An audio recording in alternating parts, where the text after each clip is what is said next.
예, 8주차 강의 네 번째 시간입니다. 네 번째 시간은 19장 수용성에 관한 것입니다.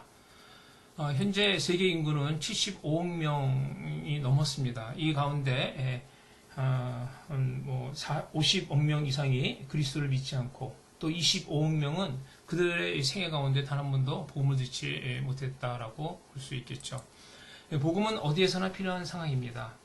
선교지가 또 제3세계뿐만 아니라 미국, 유럽까지도 좀 선교지라고 우리가 볼 수 있지 않겠습니까? 세계에 흩어져 있는 어떤 사람들은 이 진리에 대해 매우 수용적이고 또 어떤 사람들은 무관심하고 어떤 사람들은 적대적이다라는 것을 우리가 볼 수 있는데요. 문화적 연구조사를 실시하고 종족 집단 프로파일을 작성할 때 복음에 대한 수용성 지수와 새로운 선교지의 필요를 분석할 필요가 있는 것입니다. 그래서 이 장에서는 수용성 분석의 중요성에 대해서 살펴보도록 하겠습니다. 첫 번째, 수용성이란 무엇인가? 모든 이 사람이 복음을 같은 방식으로 반응하는 것은 아니죠. 어떤 사람은 적대적으로 또 무관심하거나 혹은 매우 수용적이길 뿐만 아니라 더 자세히 알기 원하는 사람이 있다는 것이죠. 그래서 맥가브라는 이 사복음서에는 우리들에게 평범한 사람들이 바리새인과 사두개인보다 복음의 메시지에 대한 수용성이 더 높았음을 보여준다 이렇게 얘기합니다. 또 기독교 역사의 초기 30년 동안 유대인들이 이방인들보다 복음에 대해 훨씬 더 마음이 열려 있었다라고 이야기합니다.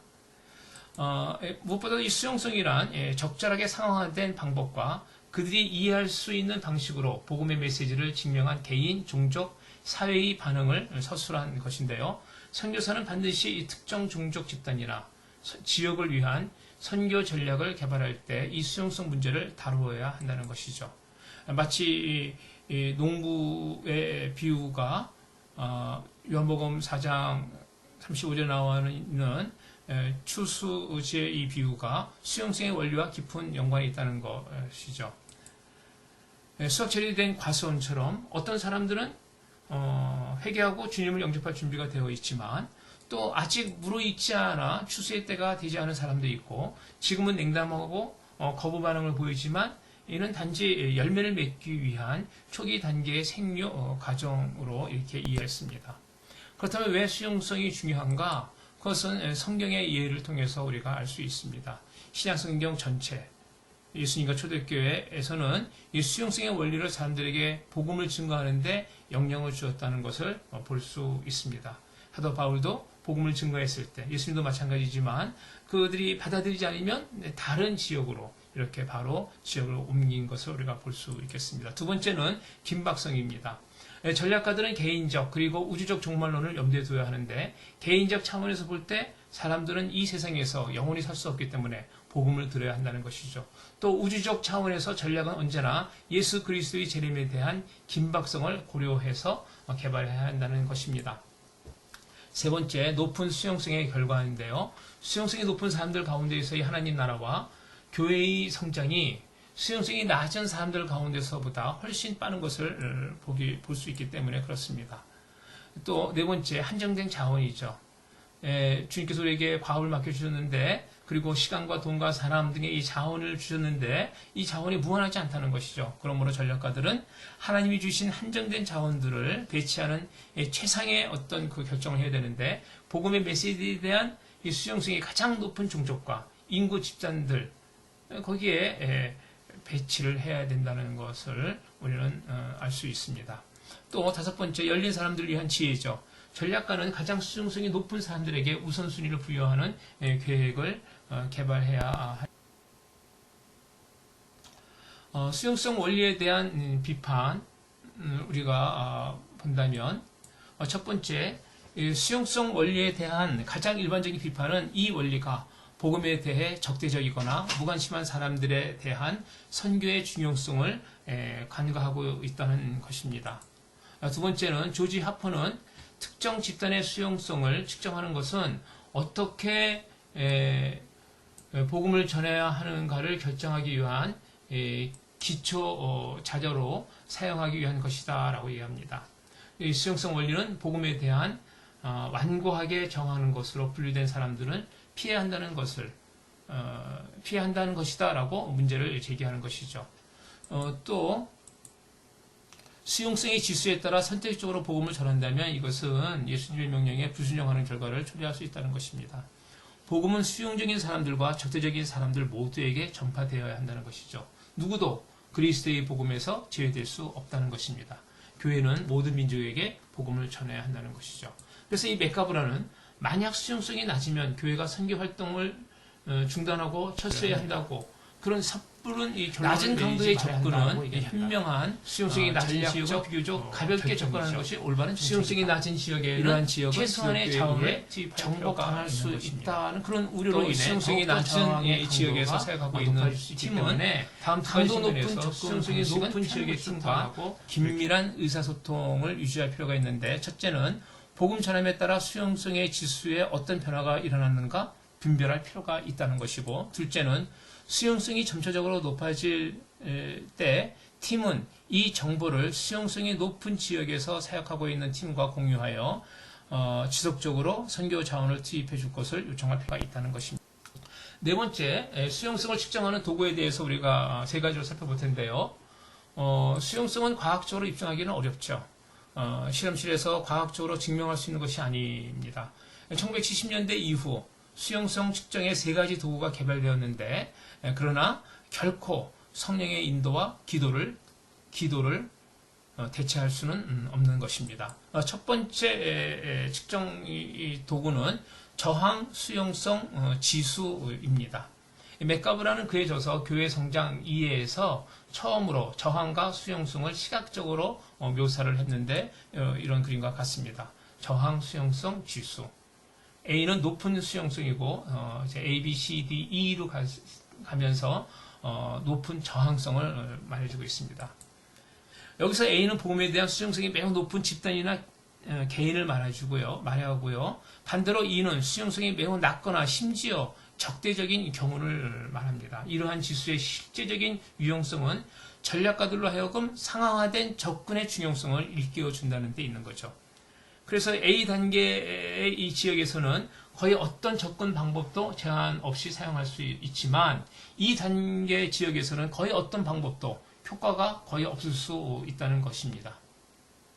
B, C, D 이 단계의 개인이나 집단에 접근할 때에는 지혜로운 전술적 접근의 정도에 따라 결과가 다르게 나타날 수 있습니다. 수용성 분석 방법에 대한 평가에 있어서 선교 전략가들은 반드시 고려해야 할 매우 중요한 문제를 지적하는데요. 사람들의 반응의 차이는 의사소통의 역량과도 긴밀한 연관성이 있다는 것이죠. 특정 집단의 저항성이나 수용성을 결정할 때 그들이 어떻게 반응하는가 뿐만 아니라 우리가 메시지를 어떻게 전달하는가도 고려해야 한다라는 것입니다. 즉 선교사는 복음 전하는 방법과 함께 살면서 보여주는 선교사의 삶의 방식은 복음에 대한 수신자들의 태도를 어떻게 이해하는가 매우 큰 영향을 미친다는 겁니다. 또 저항 수용성 지수라고 하는 이 문화적 해석 프로젝트도 팀 구성원들 자신의 문화, 세계관, 생활 방식이 선교지의 문화와 충돌할 수 있다는 사실을 인식해야만 한다는 것입니다.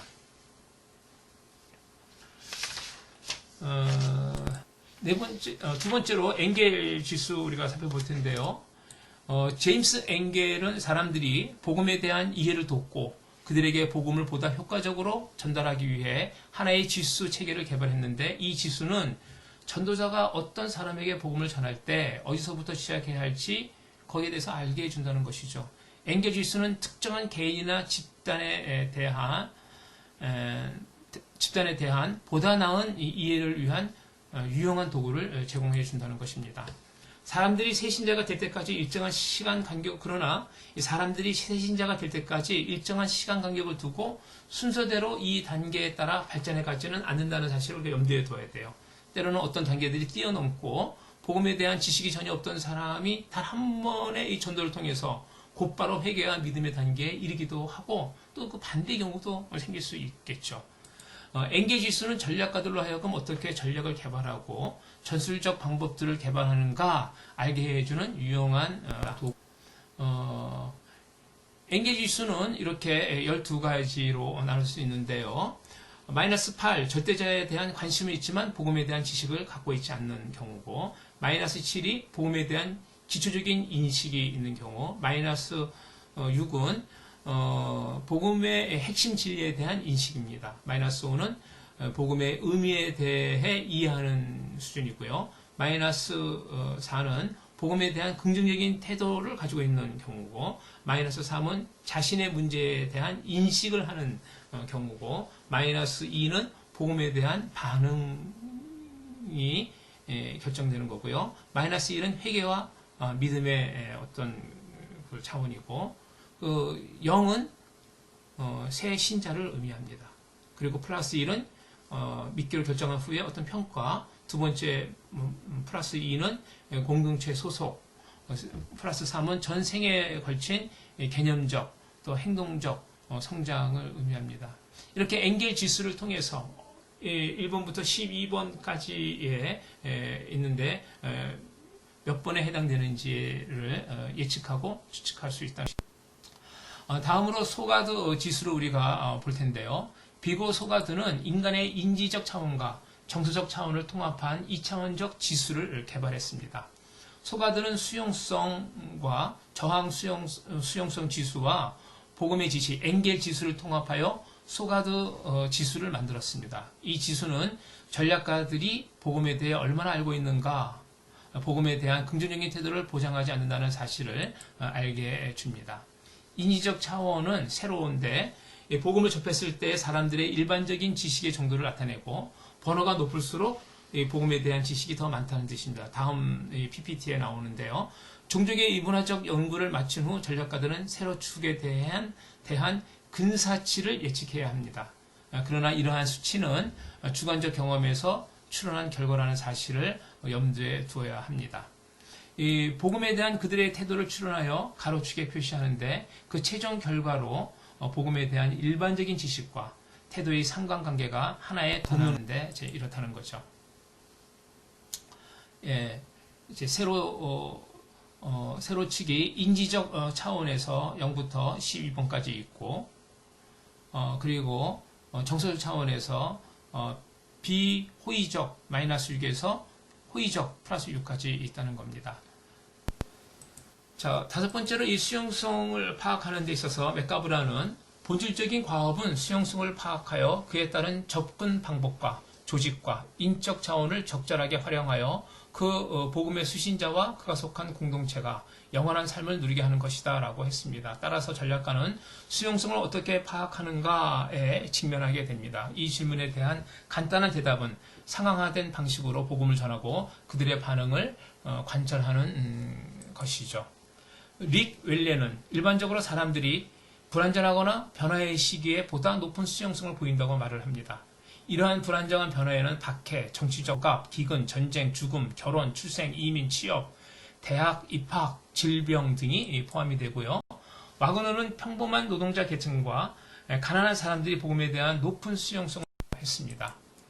로버트 로한과 닐 콜은 수용성이 높은 사람들은 일반적으로 다음 6가지 범주에 속한다고 언급을 했는데, 죄인, 가난한 자, 어린아이, 타종교를 통해 하나님을 찾고 있는 자, 세상에 미련한 자와 약한 자, 세상의 천대와 멸시를 받는 자, 이렇게 성경에서 인용하여 6가지 범주를 얘기합니다. 또 데이턴과 프레이저는 수용성을 파악하는데 다음의 변수를 고려해야 한다고 주장하는데, 현재의 삶에 대한 만족도, 삶의 변화에 대한 갈망, 복음에 대한 문화적 민감성, 복음의 매개체, 복음과 특정 사회 집단의 지배적인 문화적 양식 사이의 상대적 적합성, 이렇게 주장합니다. 여섯 번째, 수용성 원리의 시제적 중요성에 대해서 우리가 잠깐 살펴볼 텐데요. 수용성이 매우 높은 지역에서는 심지어 이 상황화 문제를 신중하게 고려하지 않은 거의 어떤 방법으로 접근해도 상당한 결실을 맺을 수 있는 거죠. 그리고 가장 적대적인 사람에게는 고도의 상황화된 방법으로도 거의 복음의 진전을 경험할 수 없게 되는 것이죠. 이 수용성을 분별하는 것은 저항 수용성 지수의 A 혹은 E 지수에 해당하지 않는 사람들을 대상으로 접근할 때 그 중요성이 더 커집니다. 수용성이 이 범위에 해당될 때 엥게 지수와 소가드 지수의 유용성은 더욱더 높아진다고 볼 수 있겠죠. 그래서 데이튼과 프레이저는 이와 관련해서 중간 범위의 수용성을 가질 때 전략의 차이가 결과의 차이에 매우 중요한 영향을 미친다는 것이죠. 올바른 전략은 많은 사람이 복음을 듣게 할 수 있고, 잘못되었거나 부실한 전략은 무관심하거나 중립적인 사람들에게 보다 나은 삶에 대한 욕구를 불러일으키는 데 있어서 돌파구가 되지 못할 가능성이 높다는 것입니다. 접근 방식이나 복음화를 시도하는 매개체 혹은 기독교 전통의 차이가 크고 건강한 교회 혹은 작고 연약한 교회를 세우는 결과를 초래할 수 있습니다. 수용성 분석의 이제 결론부적인 부분인데요. 교회는 복음의 메시지에 대한 수용성의 여부와 관계없이 모든 민족에게 복음을 전파하기 위해 부름을 받았습니다.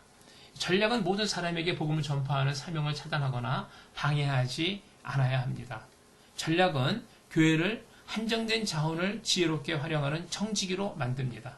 또 전략은 우리가 어디에서부터 시작해야 할지를 알게 해줍니다. 따라서 이 선교팀은 하나님의 특정한 적대적 종족 집단을 위해 사역하도록 이렇게 부름을 받지 않았다면, 부르심을 받지 않았다면 성령께서 일하고 있는 추수할 준비가 된 곡식을 거두는 일에 집중할 필요가 있다는 것입니다. 이상으로 8주차 강의를 마치도록 하겠습니다. 감사합니다.